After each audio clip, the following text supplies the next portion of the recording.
So that is how पहले एक बात की कि कुछ एंजाइम्स जो हैं वो आपके ऑर्गन्स नॉर्मली सिक्रीट करवाते हैं। जैसे लिवर ब्लड कोआगुलेटिव फैक्टर्स बनाता है और वो खुद सिक्रीट करता है ब्लड में, ठीक है। लेकिन लिवर के कुछ एंजाइम्स होते हैं जो कि ब्लड में रिलीज़ नहीं होते, और जब लिवर को कोई एक्यूट इंजरी होगी तब वो ब्लड में रिलीज़ होंगे, और जब हम उस बंदे का टेस्ट करवाएंगे तो हमें पता चल जाएगा उसके लिवर को कोई एक्यूट इंजरी हो गई है। Second, a large number of enzyme species are released from cells during normal cell turnover. These enzymes are almost function intracellularly. वही बात कि कुछ enzymes की जो होते हैं वो intracellular होते हैं, मतलब को सेल्स के अंदर होते हैं, वो एक्स्ट्रा सेलुलर मतलब ब्लड में या लिम्फ में वो रिलीज़ नहीं होते। And they have no physiological use in the plasma, मतलब कि जो लिवर के सेल्स के अंदर, हेपेटिक सेल्स के अंदर आपका AST ALT होता है, उसका कोई काम नहीं होता ब्लड में, इस वजह से लिवर उसको नॉर्मली रिलीज़ नहीं करवाता। और अगर लिवर को किसी भी इंजरी की वजह से वो वाले एंजाइम्स आपके ब्लड में आ जाते हैं तो उसका मतलब ये है कि लिवर को कोई एक्यूट इंजरी हुई है। तो सोर्सेज क्या हो सकते हैं आपके एंजाइम्स के जो आपके प्लाज्मा में आ रहे हैं? तो प्लाज्मा डिराइव्ड जो आपके आते हैं वो blood coagulative factors, enzymes, lipoprotein lipase and pseudocholinesterase, ये आपके जो ऑर्गन्स है खुद रिलीज़ करवाते हैं। जैसे कि एंजाइम्स आपको पता है, कुछ एंजाइम्स आपके नॉर्मली रिलीज़ हो रहे होते हैं, आपके ऑर्गन्स रिलीज़ करते हैं आपके ब्लड में, ठीक है। कुछ जो आपके होते हैं प्लाज्मा के अंदर, जो आपके एंजाइम्स होते हैं वो या तो सेल डिराइव्ड होते हैं, and they can be because of metabolic injury और secretory mechanism which are responsible for the abnormal level.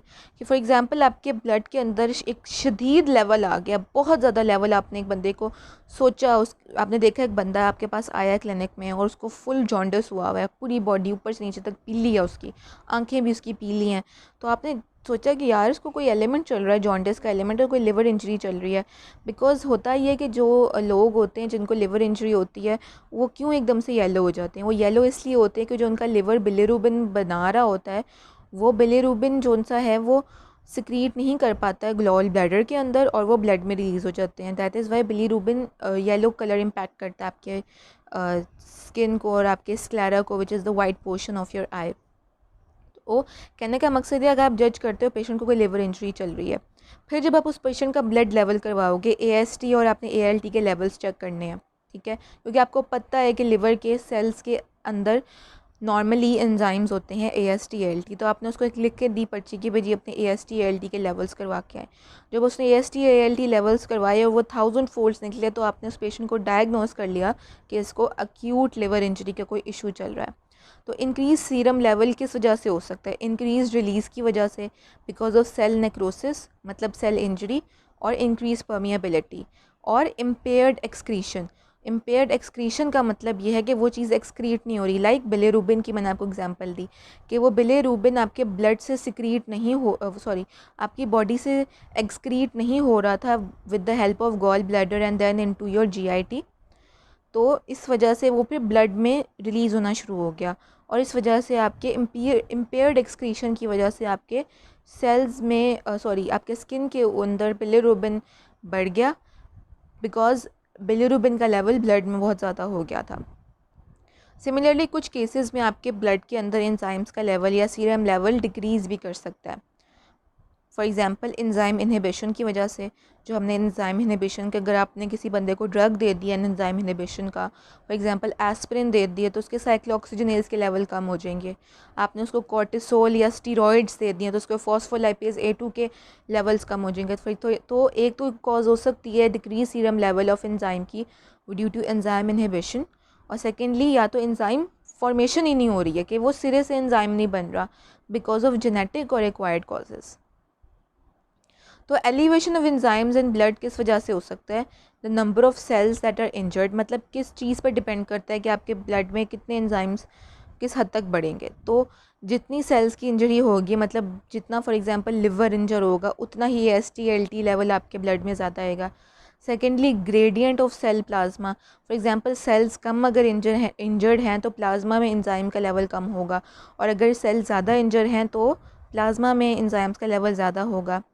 Thirdly, the rate of enzyme entry in the plasma, कि कितने enzymes because of cell necrosis release हो रहे हैं plasma. And fourthly, the rate of clearance from the plasma, क्या आपके plasma में से एक चीज़ क्लियर हो रही है. फॉर एग्जांपल आपका प्लाज्मा ऑब्वियसली आपके जो किडनीज़ होते हैं वो एक्स्ट्रा जो चीज़ें उनको रिलीज़ करवा देता है आपकी बॉडी से. सिमिलरली लिवर भी आपकी बॉडी से टॉक्सिन्स को रिलीज़ करवा सकता है. लेकिन अगर आपका लिवर ही इंजर है तो वो ऑब्वियसली उन एंजाइम्स को या किडनीज़ जो सी हैं वो एक हद तक ही आपकी बॉडी से एक्स्ट्रा मटेरियल को वॉश आउट करवा सकती हैं. लेकिन अगर किडनी की वॉशिंग आउट कैपेसिटी से भी ज़्यादा आपकी ब्लड में एंजाइम ज़्यादा हो गए हैं तो उस पर भी डिपेंड करता है कि आपके ब्लड में एंजाइम लेवल कितना होगा. Release of enzymes for normal और ट्रॉमाटाइज सेल्स. तो नॉर्मल सेल टर्न ओवर अगर हो रहा है, फॉर एग्जांपल अगर नॉर्मल सेल डेथ हो रही है, आपको इस डायग्राम में ए साइड पे नज़र आ रहा है कि फॉर एग्जांपल आप सोचें कि लिवर के सेल्स हैं पिंक कलर में और ऊपर ग्रे कलर का आपका ब्लड वेसल है जिसके अंदर ब्लड है. तो आपका जो नॉर्मल सेल टर्न ओवर अगर नॉर्मली सेल आपके इंजर हो रहे हैं तो थोड़े से एंजाइम्स हैं जो येलो रंग के रिलीज़ हो रहे हैं ब्लड में. लेकिन अगर because of high injury, liver को इंजरी हुई है because of virus like hepatitis A, B, C, D और ई, और drug injury such as because of acetaminophen which is a generic compound of Panadol, तो उसकी वजह से जब आप बहुत ज़्यादा डोजेज कर लेते हो तो अगर उस वजह से आपकी सेल लिवर की इतनी शदीद इंजरी हो गई है तो सारे सेल्स आप देख रहे हो B side of the diagram में सारे सेल्स इंजर हो गए और सारे सेल्स इंजर होने की वजह से सेल बाउंड जो एंजाइम्स थे वो प्लाज्मा या ब्लड में रिलीज़ हो गए. Alteration of plasma enzymes level and disease states.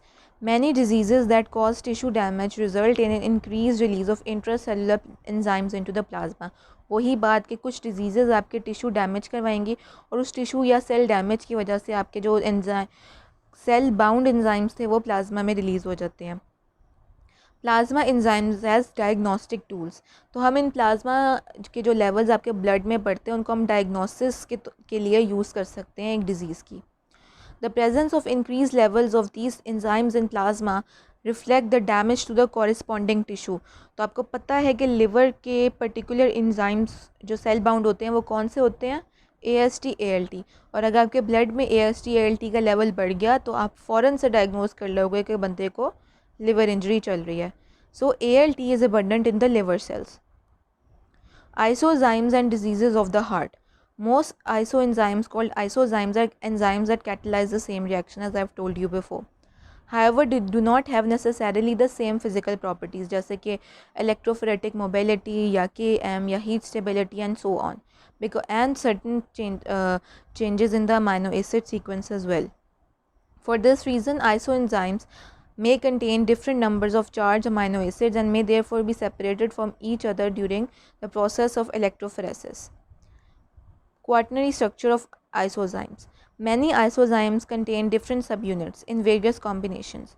For example, जो क्रिएटिनिन काइनेज एंजाइम होता है उसके 3 आइसोजाइम्स होते हैं, ठीक है. And each isozyme is a dimer composed of 2 polypeptides. तो इसका कहने का मतलब ये कि जो आपका क्रिएटिनिन काइनेज एंजाइम होता है वो 3 शक्लों में एग्जिस्ट करता है, ठीक है. CK1, CK2 and CK3. और जो इंडिविजुअल जो ये क्रिएटिनिन काइनेज आइसोजाइम्स होते हैं ये ख़ुद 2 सब यूनिट्स के बने होते हैं. इसमें एक B कंपोनेंट होता है और एक M कंपोनेंट होता है. तो याद रखिए कि क्रिएटिनिन काइनेज इटसेल्फ एक डाइमर है, इट हैज़ 2 सब यूनिट्स और क्रिएटिनिन काइनेज 3 शक्लों में एग्जिस्ट करेगा. तो जिसकी मैं यहाँ पे अभी आपको क्लियर कर देती हूँ उसका कॉन्सेप्ट. तो जैसे मैंने आपको बताया है कि creatinine kinase exist in 3 forms of isozyme, CK1, CK2 and CK3.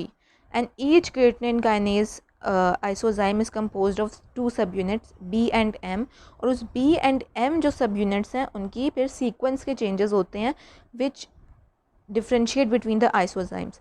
जैसे कि CK1 में B and B subunit है, CK2 में M and B subunit है and CK3 में M एंड M सब यूनिट है. तो ईच आइसोजाइम के 2 सब यूनिट्स हैं और वो M और B हो सकते हैं in different combinations. Virtually all CK which is in the BB form जो CK1 होता है is present in the brain. तो याद रखिए ब्रेन के अंदर कौन से वाला क्रिएटिनिन काइनेज होता है? द CK1 टाइप जो बी सब यूनिट से बना होता है, डबल बी। तो बी से बना है, वो ब्रेन में प्रेजेंट है, तो ये नमूने क्या याद करने का। एंड सिमिलरली स्केलेटल मसल में वो होता है M which is the CK3। तो एम से याद रखिए मसल, और जो आपके मसल्स में क्रिएटिनिन काइनेज होता है वो CK3 होता है या CKMM टाइप का होता है। और जो आपके कार्डियक मसल हैं उसके अंदर MB टाइप का होता है विच इज़ द CK2। तो याद रखिएगा कि क्रिएटिनिन काइनेज के 3 शक्लें होती हैं, आइसोजाइम्स होते हैं, CK1, CK2 एंड CK3। और ईच जो आइसोजाइम होता है वो 2 सब यूनिट से बना होता है of the combination of B and M सब यूनिट्स। और जो उनके पर्टिकुलर साइट्स हैं वो याद रखते हैं। CKBB जो है वो ब्रेन में होता है, CKMM आपके स्केलेटल मसल में होता है एंड CKMB आपके कार्डियक मसल में होता है। और जब जिन लोगों को मायोकार्डियल इन्फार्क्शन या हार्ट अटैक होता है ना, तो उनके अंदर हम ब्लड लेवल्स चेक करते हैं CKMB के, बिकॉज जो CKMB है वो कार्डियक मसल्स का सेल में बाउंड होता है, वो ब्लड में रिलीज़ नहीं होता। और जिन लोगों को कार्डियक मसल की इंजरी होती है उनके ब्लड में फिर CKMB लेवल बढ़ने शुरू हो जाते हैं। तो ये मैंने आपको ऑलरेडी बता दिया। इलेक्ट्रोफोरेटिक मोबिलिटी मैंने वही बताई कि इलेक्ट्रोफोरेटिक जो मोबिलिटी है वो हम कुछ इंजाइम्स की जज करते हैं, जैसे कि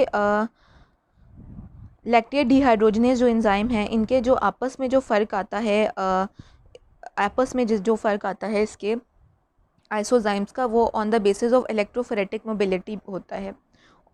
सो लैक्टेट डिहाइड्रोजनेज जो एंजाइम होता है वो NAD प्लस ऑक्सीडो रिडक्टेज जो एंजाइम की हमने क्लासेस पढ़ी थी उसके अंडर आता है, और ये एक टेट्रामर होता है। जैसे हमने पढ़ा कि जो क्रिएटिनिन काइनेज है it is a dimer. Dimer से मुराद इसमें 2 सब यूनिट्स होते हैं B और M के कॉम्बिनेशन में, जबकि जो लैक्टेट डिहाइड्रोजनेज होता है वो टेट्रामर होता है, उसमें 4 सब यूनिट्स होते हैं and they are in the combination of M and H subunits. ठीक है, तो अब इसको मैं क्लियर करती हूँ यहाँ पे। तो आइसोजाइम LDH जो 1 है उसके अंदर जो H के 4 सब यूनिट्स होते हैं। LDH2 जो है उसके अंदर H के 3 सब यूनिट्स है और M के 1 है विच इज़ द टोटल 4। LDH3 में H के 2 सब यूनिट्स हैं और M के 2 हैं विच इज़ टोटल 2 + 2 4 सब यूनिट्स। LDH4 में H 1 सब यूनिट है और M के 3 सब यूनिट्स हैं, और LDH5 में M के 4 सब यूनिट्स हैं। तो एक तो कॉम्पोजिशन का फ़र्क है इन द LDH आइसोजाइम्स, सेकेंडली इनके जो इलेक्ट्रोफोरेटिक माइग्रेशन में फ़र्क है। तो LDH1 जो है वो फास्ट मूव करता है towards the anode in electrophoresis, और LDH5 सबसे स्लो मूविंग है, और उनकी प्रेजेंस भी इम्पॉर्टेंट है। जो LDH1 है वो मायोकार्डियम मतलब हार्ट के मसल में होता है और किडनी में होता है, जबकि LDH जो 5 होता है वो आपका स्केलेटल मसल और लिवर में होता है। और एलिवेशन भी बता दी, तो ऑब्वियसली अगर LDH1 आपके मायोकार्डियम या हार्ट में है तो वो मायोकार्डियल इन्फार्क्शन या हार्ट अटैक में बढ़ जाता है ब्लड में। सिमिलरली जो LDH5 है वो चूँकि स्केलेटल मसल और लिवर में है तो इसके लेवल्स बढ़ जाते हैं स्केलेटल मसल या लिवर के डिजीज़ में, तो आपने इसको इंडिविजुअली याद रखना है। सीरम लाइपेज जो है वो आपके पैनक्रियाज, इंटेस्टिन और गैस्ट्रिक म्यूकोजा बनाते हैं। और एक्यूट पैनक्रियाटाइटिस मतलब पैनक्रियाज की जब एक्यूट इंजरी या इन्फ्लेमेशन होती है तो आपके ब्लड में सीरम लाइपेज का लेवल बहुत ज़्यादा हो जाता है। It is like 2 to 50 times more than the normal range in the blood, और इससे आप डायग्नोज कर लेते हो एक बंदे को एक्यूट पैनक्रियाटाइटिस का मसला चल रहा है जिसके ब्लड में सीरम लाइपेज बहुत ज़्यादा हो जाए, lipase enzyme. Similarly alkaline phosphatase किन डिजीज़ में ब्लड में बढ़ जाता है। पेजर्स डिजीज़ एक डिज़ीज़ होती है जो आप पैथोलॉजी में जाके पढ़ोगे। सिमिलरली बोन कैंसर में आपका बहुत ज़्यादा एल्कलाइन फॉस्फेटेज एंजाइम्स का लेवल बढ़ जाता है, बिकॉज आपकी जो बोन होती है उसकी रिजॉर्प्शन या उसका ब्रेकडाउन बहुत ज़्यादा हो जाता है। तो आपके जब ब्रेकडाउन ज़्यादा होगा मतलब आपके सेल्स की नेक्रोसिस होगी, तो आपके जो सेल बाउंड एंजाइम्स हैं वो ब्लड में आना शुरू हो जाएंगे। Similarly healing of bone fracture and osteomalacia और रिकेट्स की जो डिजीज़ होती हैं उनमें भी आपके ब्लड में एल्कलाइन फॉस्फेटेज का लेवल ज़्यादा हो जाता है, और इस तरह भी आप इन डिजीज़ को ब्लड टेस्ट करवा के डायग्नोस करवाते हैं। इसलिए आपको डॉक्टर पर्ची पे लिख के देते हैं कि वो सोचते हैं कि आपको ये मसला हो सकता है, इसलिए आप ब्लड टेस्ट करवा के कंफर्म हो जाता है। सिमिलरली एसिड फॉस्फेटेज जो एंजाइम होता है वो आपके prostatic cancer and marker of bone decreases in giant cell tumour of bone and normal growing children में भी आपका एसिड फॉस्फेटेज का लेवल ज़्यादा हो सकता है। तो ये नॉलेज बहुत इंपॉर्टेंट होता है क्लिनिकल एंजाइमोलॉजी का डिजीज़ को डायग्नोस करने के लिए। बहुत अच्छे तरीके से याद रखिएगा ताकि आप बहुत अच्छे फिजिशियन बन सकें और डायग्नोसिस कर सकें। थैंक